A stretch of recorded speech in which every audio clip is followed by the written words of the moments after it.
In 2008, a number of states moved up their primaries. Michigan and Florida were the only states to be penalized for doing so.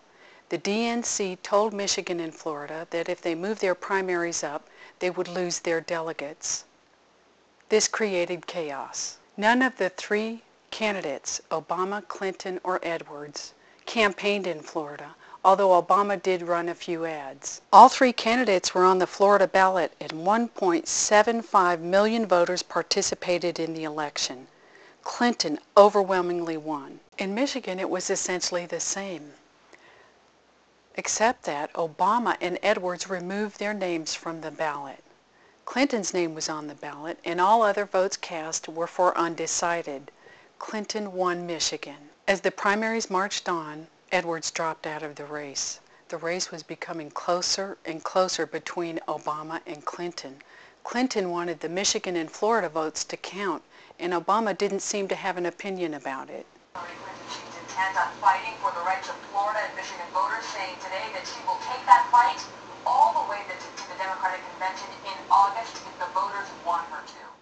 Finally, the DNC took action the end of May 2008 to bring Florida and Michigan back into the fold. The DNC Rules Committee met and decided that the delegations from each state must be seated, but their vote would only count as half of a vote. The Florida delegates were apportioned according to the results of the January primary. Clinton netted 19 delegates. Michigan, however, was another matter.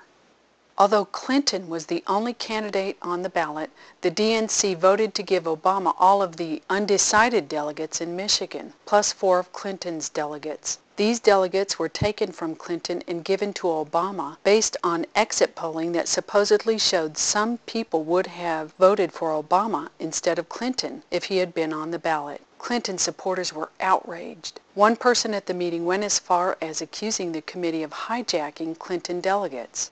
Clinton received 34.5 delegates, and Obama, who was not on the ballot, received 29.5 delegates. To presidential politics now. Senator Barack Obama today called for delegates from Florida and Michigan to get full voting rights at the Democratic National Convention.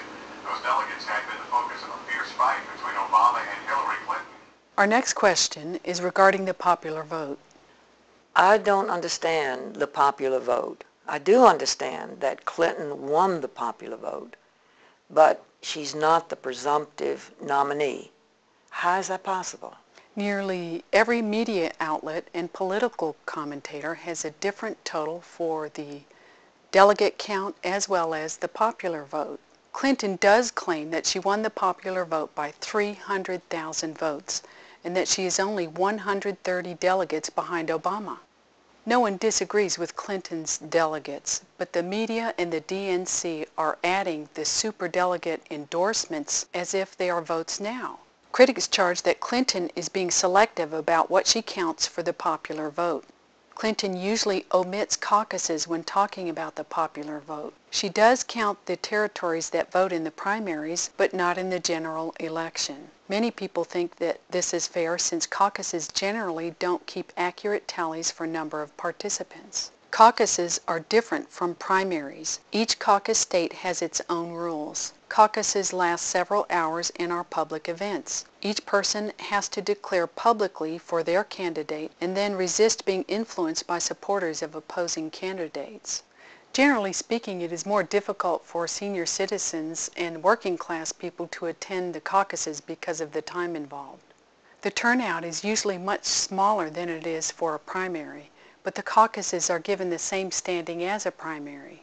Caucuses were over on June 3rd. What separates the primary from those historically is that for the first time in history, and without either candidate having enough delegates to declare victory, the media and the DNC have declared that Obama has clinched the Democratic nomination for president. These declarations have been made although neither candidate has the 2,118 delegates required to be nominated president. This unprecedented action caused Clinton to suspend her campaign. Today, as I suspend my campaign, I congratulate him. The most asked question on our website is, What is the difference between concede and suspend? Clinton did not concede. Concede means quits, releases her delegates, and gives up her right to be nominated at the convention as the presidential nominee.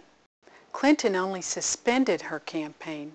She did not release her delegates, and she reserves the right to be nominated at the convention in August. This is where things stand now. Clinton leads in the popular vote by approximately 1%. Neither candidate has the number of delegates required to clinch the nomination. Both candidates will need the superdelegates at the convention. In order for the superdelegates to have the opportunity to exercise the responsibility that the rules grant them, one thing must happen. Senator Clinton's name must be put into nomination as a true contender in the convention roll call voting process. How will this end? We won't know until the 2008 convention. What we do know is that the 2008 primaries were exciting, exhilarating, frustrating, controversial, like nothing we've ever seen before. Or haven't we seen this before? We'll see you at the convention.